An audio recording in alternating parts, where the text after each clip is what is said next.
بسم اللہ الرحمن الرحیم۔ السلام علیکم۔ حضرت مولانا سید عطا اللہ شاہ بخاری رحمۃ اللہ ہندوستان میں رامپور جیل میں تھے۔ جیل میں اناج دیا گیا کہ ان کا آٹا پیسو۔ کہا گیا عطا اللہ تم باغی ہو، اس لیے تمہاری یہی سزا ہے کہ تم آج چکی پیسو۔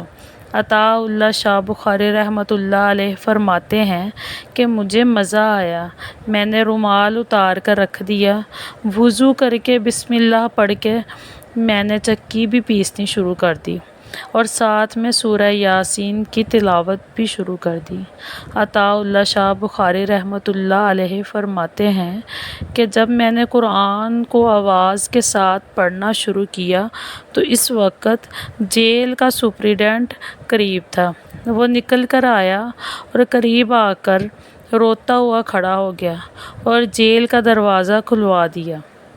کہنے لگا عطا اللہ تجھے تیرے نبی کی قسم، بس کر، اگر تو نے 2 آیتیں اور پڑھ لیں تو میرا جگر پھٹ جائے گا۔ آپ کی آواز میں اتنا اثر تھا کہ وہ انگریز کے دل پر بھی وار کر گیا۔ یہ تھا انگریز پر قرآن سننے کا اثر۔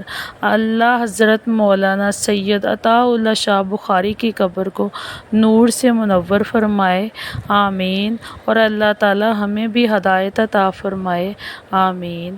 اگر آپ کو میری ویڈیو اچھی لگی ہے تو پلیز میرے چینل کو سبسکرائب، لائک اور شیئر ضرور کریں۔ شکریہ، اللہ حافظ۔